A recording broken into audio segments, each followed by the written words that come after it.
नमस्कार साथियों, स्वागत है आप सभी का मेरे इस YouTube channel self study corner में। तो साथियों, आज की क्लास में हम भारतीय इतिहास से संबंधित इम्पोर्टेंट क्वेश्चनों के बारे में बात करेंगे जो आने वाली भर्ती परीक्षा, इंडियन आर्मी, रेलवे, एनटीपीसी या डी ग्रुप के लिए काफ़ी इम्पोर्टेंट क्वेश्चन हैं। तो शुरू करते हैं आज की क्लास और देखते हैं क्या क्वेश्चन आज के।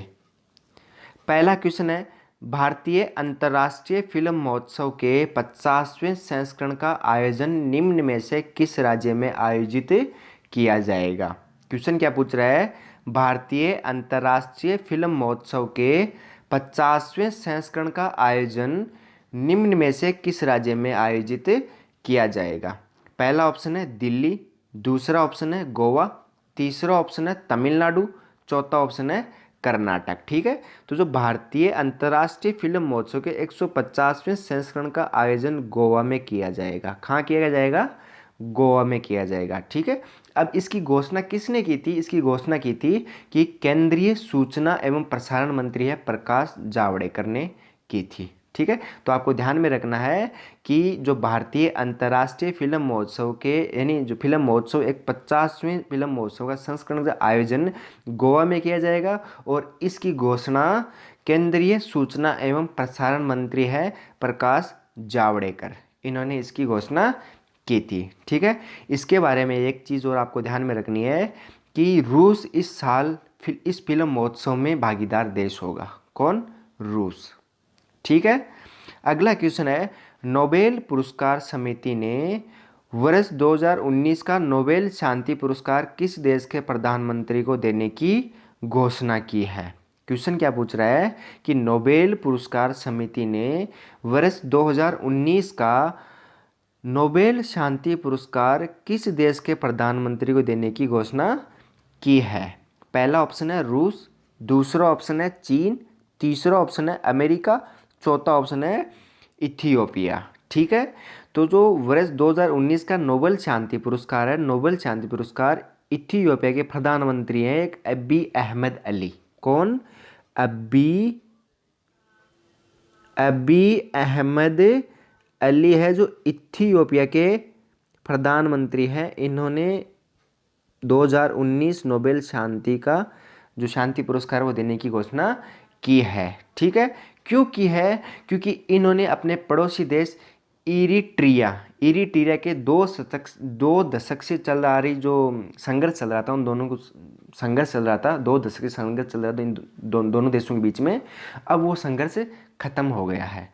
ठीक है, इसलिए ऐसे जो नोबेल पुरस्कार समिति है 2019 का नोबेल शांति पुरस्कार देने की घोषणा की है। अगला क्वेश्चन है कि बांग्लादेश का राष्ट्रीय पक्षी क्या है। बांग्लादेश का राष्ट्रीय पक्षी क्या है? पहला ऑप्शन है बैया वीवर, दूसरा ऑप्शन है मैगपी रॉबिन, तीसरा ऑप्शन है ब्लू गलेदार, चौथा ऑप्शन है मलकोहा। ठीक है, तो जो बांग्लादेश का राष्ट्रीय पक्षी है वो है मैगपी रॉबिन है। ठीक है, इस मैगपी रॉबिन को डोएल तथा डोइल के नाम से भी जाना जाता है, यानी डोएल। इस मैगपी रॉबिन को डोएल तथा डोइल के नाम से भी जाना जाता है। ठीक है, यह बांग्लादेश में व्यापक रूप से उपयोग किया जाने वाला प्रतीक है। मतलब कि यह जो बांग्लादेश की मुद्रा एवं जो बांग्लादेश के नोट हैं उन पर दिखाई देता है। ठीक है, तो ध्यान में रखना आपको कि बांग्लादेश का राष्ट्रीय पक्षी क्या है? मैगपी रॉबिन है।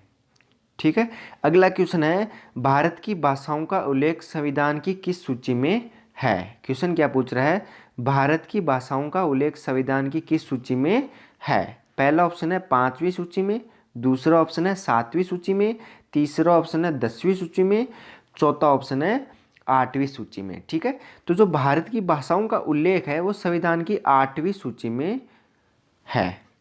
ठीक है ना, संविधान की 8वीं सूची में है भारत की भाषाओं का उल्लेख। ठीक है, अब बात करते हैं थोड़ी सी इसके बारे में, अपन जानकारी जान लेते हैं कि संविधान के अनुच्छेद 344(1), कौन सा? 344(1) और एक 351, यानी 2 अनुच्छेद है, एक तो 344(1) और एक अनुच्छेद 351 के अनुसार वर्तमान में इस सूची में 22 भाषाओं को स्थान दिया गया है।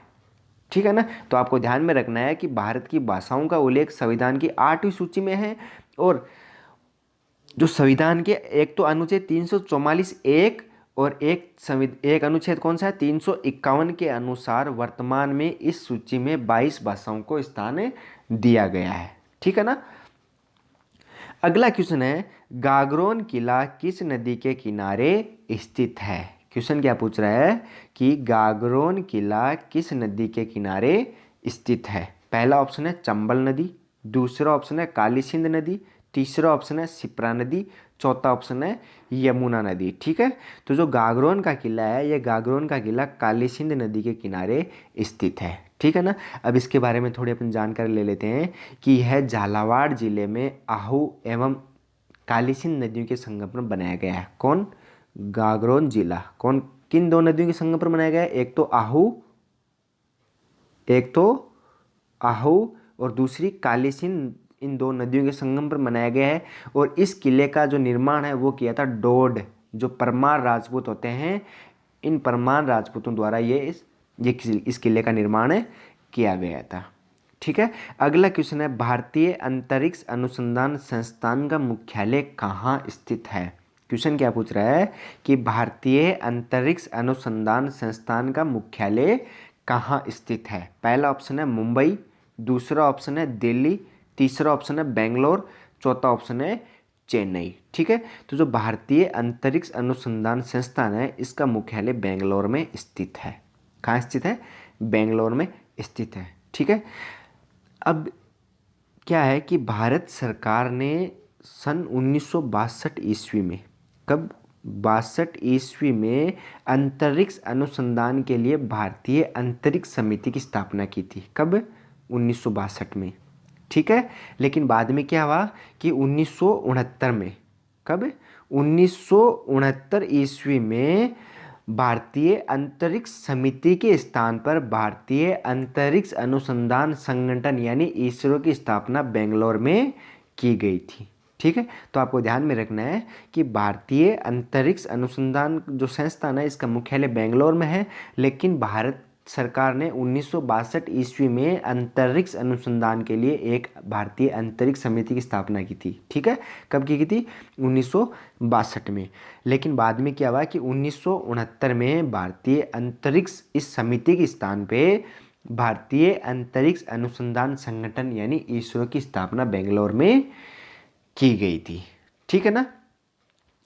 अगला क्वेश्चन है, बुकर पुरस्कार 2019 से किसे सम्मानित किया गया। क्वेश्चन क्या पूछ रहा है, बुकर पुरस्कार 2019 से किसे सम्मानित किया गया। पहला ऑप्शन नीलिमा रिधि, दूसरा ऑप्शन है जेनिफर विलियमसन, तीसरा ऑप्शन है मार्गरेट एटवुड, चौथा ऑप्शन है पेड्रो रोबेरो। ठीक है। तो जो बुकर पुरस्कार 2019 है वो मार्गरेट एटवुड को दिया गया था। किसको दिया गया था? मार्गरेट एटवुड को दिया गया। ठीक है। जो बुकर पुरस्कार 2019 है ये दो महिलाओं को दिया गया था। एक तो दिया गया था मार्गरेट एटवुड को और दूसरी थी बर्नार्डिन एवारिस्टो। ठीक है ना। कौन सी? बर्नार्डिन एवारिस्टो थी। ठीक है ना। एक तो थी मार्गरेट एटवुड, दूसरी थी बर्नार्डिन एवारिस्टो। ठीक है। इन दो महिलाओं को बुकर पुरस्कार 2019 से सम्मानित किया गया था। ठीक है। अगला क्वेश्चन है, किस देश की सरकार ने महात्मा गांधी की 150वीं जयंती के उपलक्ष्य में एक स्मारक सिक्का जारी करने का फैसला किया है। बहुत ही बढ़िया क्वेश्चन है। क्वेश्चन क्या पूछ रहा है कि किस देश की सरकार ने महात्मा गांधी की 150वीं जयंती के उपलक्ष्य में एक स्मारक सिक्का जारी करने का फैसला किया है। पहला ऑप्शन है नेपाल, दूसरा ऑप्शन है चीन, तीसरा ऑप्शन है ब्रिटेन, चौथा ऑप्शन है जापान। ठीक है। तो जो ब्रिटेन की सरकार है, ब्रिटेन की सरकार ने महात्मा गांधी की 150वीं जयंती के उपलक्ष्य में एक स्मारक सिक्का जारी करने का फैसला किया था। ठीक है। किसकी सरकार ने? ब्रिटेन की सरकार ने महात्मा गांधी के 150वीं जयंती के उपलक्ष्य में एक स्मारक सिक्का जारी करने का फैसला किया है। ठीक है ना। अब इसके बारे में थोड़ी अपन जानकारी ले लेते हैं कि ब्रिटेन के वित्त मंत्री साजिद जाविद ने, कौन है वित्त मंत्री? कौन है? साजिद जाविद। कौन? साजिद जावेद जो ब्रिटेन के वित्त मंत्री हैं, इन्होंने जो रॉयल मिंट के यानी रॉयल मिंट से एक सिक्का बनाने के लिए कहा है। रॉयल मिंट से एक सिक्का बनाने का कहा है। क्यों कहा है? ताकि दुनिया को गांधी की सीख को कभी, यानी जो गांधी की सीख है, इस गांधी की सीख को कभी न भूले। ठीक है ना। तो आपको ध्यान में रखना है कि ब्रिटेन की सरकार ने महात्मा गांधी की 150वीं जयंती उपलक्ष्य में एक स्मारक सिक्का जारी किया था। ठीक है। और ब्रिटेन के वित्त मंत्री कौन है? साजिद जावेद। ठीक है। अगला क्वेश्चन है कि भारत का सबसे ऊंचा जलप्रपात किस राज्य में है? पहला ऑप्शन है कर्नाटक, दूसरा ऑप्शन है महाराष्ट्र, तीसरा ऑप्शन है आंध्र प्रदेश, चौथा ऑप्शन है असम। ठीक है। तो भारत का जो सबसे ऊंचा जलप्रपात है वो कर्नाटक में है। कौन सा जलप्रपात? कौन सा जलप्रपात है? यानी भारत का सबसे ऊंचा जलप्रपात है वो कर्नाटक में है। ठीक है। अब जो भारत का जो सबसे ऊंचा जलप्रपात है, इस जलप्रपात का नाम क्या है? इस जलप्रपात का नाम है कुंचिकल। ठीक है। क्या नाम है? कुंचिकल एक जलप्रपात है जो भारत का सबसे ऊंचा जलप्रपात है, जो कर्नाटक में स्थित है। ठीक है। अगला क्वेश्चन है राष्ट्रपति संविधान के किस अनुच्छेद के अंतर्गत राष्ट्रीय आपात स्थिति घोषित कर सकता है? क्वेश्चन क्या पूछ रहा है कि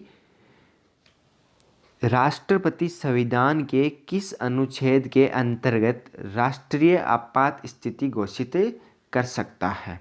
पहला ऑप्शन है अनुच्छेद 365, दूसरा ऑप्शन है अनुच्छेद 352, तीसरा ऑप्शन है अनुच्छेद 360, चौथा ऑप्शन है अनुच्छेद 361। ठीक है ना।